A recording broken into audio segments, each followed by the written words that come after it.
I only seen the first episode, and so far, Chief of War seems pretty good. Before I start the review, I do want to say that I apologize ahead of time if I mispronounce any place or person's name. I looked up different videos on how people pronounce the names, and if I mess it up, it's not on purpose, it is on accident, and I apologize once again.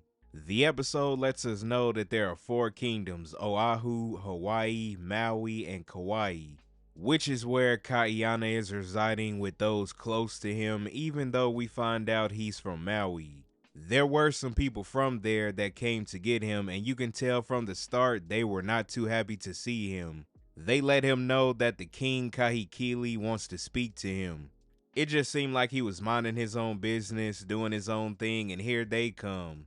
When they get to Maui, we see people training, someone's throwing spears, people are dodging them, and he was already starting stuff. He was throwing spears near Kaiana, and it was decided that they're gonna have a face-off. And bruh, it was so cool to see Kaiana running towards him, catching the spears, deflecting them, and of course, you already know he won. He might have left, but he showed them he still got it.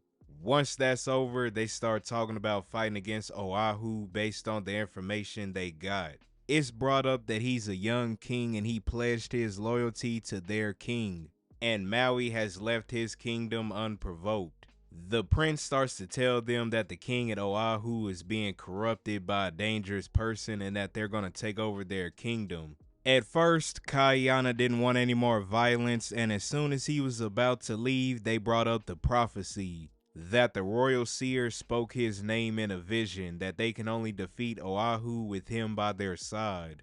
It is interesting to see that he didn't just jump back into things right away, and they might have been a reason why he moved. Later on, Kayana had a conversation with his friend, and he told him that he doesn't want to bring them into another needless war. Kayana's wife mentioned something I didn't catch the first time, which made sense towards the end of the episode, which was that their king has never pursued peace. I can see why Kaiana is hesitant to go into another war because he knows how their king acts. Since the beginning, you can tell that he didn't want to be a part of any war. And if you look at it from his perspective, he has a lot to think about. Like them mentioning his father, the prophecy that gets brought up, the king that he doesn't want to fight for and knows that this war isn't something that needs to happen. I do like that they had his wife talk to him and remind him that he isn't in service of the king but the prophecy and his people. And that's something that he's always been. We can tell that he wants to do good versus the king who seems like he just wants to take over things. So it was good that she had a talk with him because that might have been something that he needed to hear. Kaiana did come up with a plan that would lead to less bloodshed, but it didn't go that way. Kaiana and everyone were fighting, and on the other side, the king went in and attacked. And that part was sad. There were young and older people there. I'm not too sure if everyone there knew how to fight or if they were just outnumbered, but the way he went about things just showed what Kaiana didn't want to happen and how he spoke about their king. Another sad part was when the king of Oahu mentioned how Kahikili was like a father to him, and he wanted to be just as good of a king as him, but that didn't stop him from taking him out. After that, Kaiana didn't agree with how things turned out.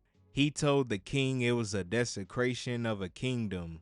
The prince tried to tell him that his father, the king, lied to the both of them about some stuff.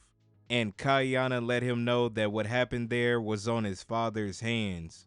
And the prince must not have liked what he heard because he told someone to watch Kaiana.